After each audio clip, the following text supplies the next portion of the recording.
अस्सलामुअलैकुम नाजरीन। आज हम लाए हैं एक मज़ेदार और मुज़ाहिया कहानी, चालाक बकरी और लालची बंदर की। तो आइए शुरू करते हैं। कहानी। एक दिन एक बकरी जंगल में घूम रही थी। मौसम बहुत खूबसूरत था। बकरी खुशी खुशी घास खा रही थी कि अचानक एक बंदर दरख्त से नीचे उतरा। बंदर ने कहा, अरे बकरी बहन, मैं तुम्हें एक राज बताऊं। बकरी बोली, क्या राज है बंदर मियाँ? बंदर हंसते हुए बोला, पहाड़ के पीछे एक जादुई बाग है जहाँ सोने जैसे खीले लगते हैं, जो खाए वो चमकने लगता है। बकरी हैरान हो गई, बोली, वाकई, मगर मैं वहाँ कैसे जाऊँ? बंदर चालाकी से बोला, बस तुम मुझे थोड़े सेब दे दो, मैं तुम्हें रास्ता बता दूंगा।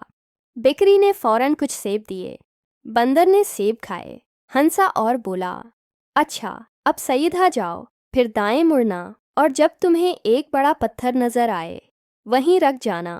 बकरी चलती गई, मगर वहाँ कोई जादुई बाग नहीं था, सिर्फ कांटेदार झाड़ियाँ थीं।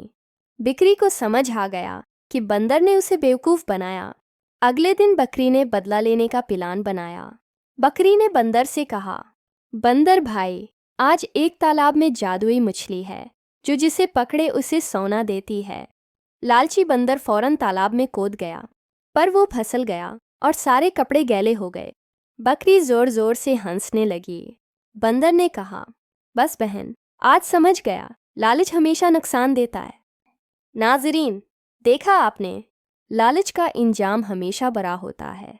हमें हमेशा ईमानदारी और समझदारी से काम लेना चाहिए।